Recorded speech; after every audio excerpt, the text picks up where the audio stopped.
कथन निरंकार महापुरुषों। ये एक कहानी है, धर्मी कौन। तो ये कहानी दासी कहने जा रही है आप जी के चरणों में। तो नदी का किनारा और प्रातः काल की सुगंधित वायु, पक्षियों का चहचहाना अभी शुरू ही हुआ था, सूर्य अभी उदय नहीं हुआ था। दूर से देखने पर गठरी जैसा लगता था। पेट की भूख और भयंकर सर्दी होने के उसे बेहाल कर रखा था। एक सज्जन नदी में नहाने के लिए आते दिखाई दिए। उस आदमी की आंखों में आशा के दीप चमके जरूर, मगर जल्द ही बुझने लगे, क्योंकि ये सज्जन श्री हरि कहते हुए लापरवाही से चले जा रहे थे। आदमी ने क्षीण आवाज़ में पुकारा, महाराज। उस सज्जन ने उसकी ओर देखा तो जरूर, परंतु रुके नहीं, क्योंकि उनके पास व्यर्थ के कार्य के लिए वक्त नहीं था। इससे वह निराश हो गया था। परहित सरहित धर्म नहीं भाई, पर पीड़ा सम नहीं अधमाई। तीनांकार गाते हुए एक और सज्जन निकले। आदमी पूरी शक्ति लगाकर बोला, महात्मा जी, मुझे सहारा दो, मुझे बचा लो, मुझसे चला नहीं जाता, मुझे सहारा दो। इस बार उस आदमी ने सब कुछ एक बार में ही कह डाला। वे सज्जन रुके, एक नज़र मोड़कर देखा, तेरी जात कौन सी है? वे बोला। यह बात सुनकर आदमी घबराते हुए बोला, जी मैं चमार हूँ। अरे शुद्ध, दूर हो जा मेरी आँखों के सामने से, कहकर वे आगे बढ़ गए। उनका गाना अब भी जारी था, परहित सरहित।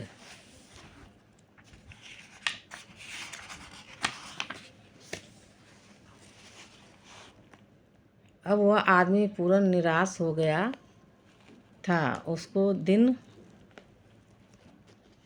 बैठने लगा।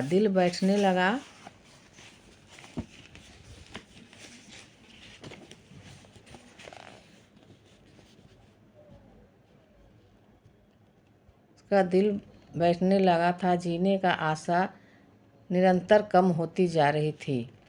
एक और सज्जन आ रहे थे, परंतु उस आदमी की इतनी शक्ति नहीं रह गई थी कि उन्हें आवाज़ दें।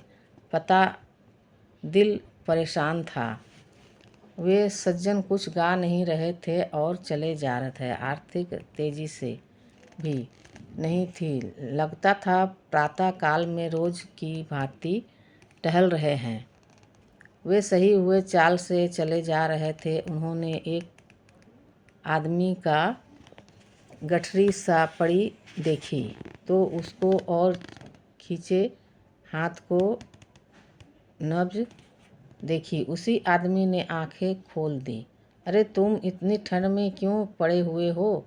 कहते हुए उन्होंने उसे हिलाया। उस आदमी ने अचरज से उन्हें देखा। उठो चलो मेरे साथ, वे सज्जन बोले। बाबूजी, कहीं आपका धर्म ना चला जाए, मैं तो चमार हूँ। वह आदमी बोला, नहीं, जो तुम्हारा धर्म है वह मेरा भी, इसलिए घबराओ मत। यह कहकर उस सज्जन ने उसे बाहों का सहारा देकर खड़ा किया और साथ लेकर चल दिया। उस आदमी में जीने का तमन्ना बलबलाती हो गई थी।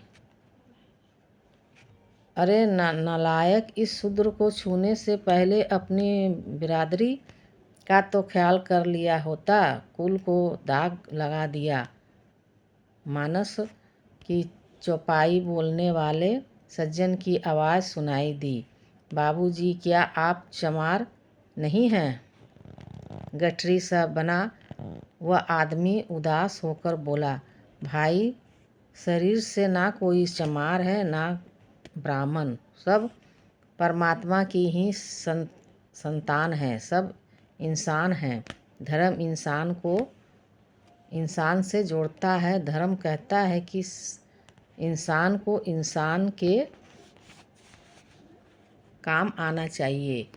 जो इंसान भगवान से प्यार करना चाहता है, उसे भगवान को संतान इंसान से प्यारा करना ही होगा।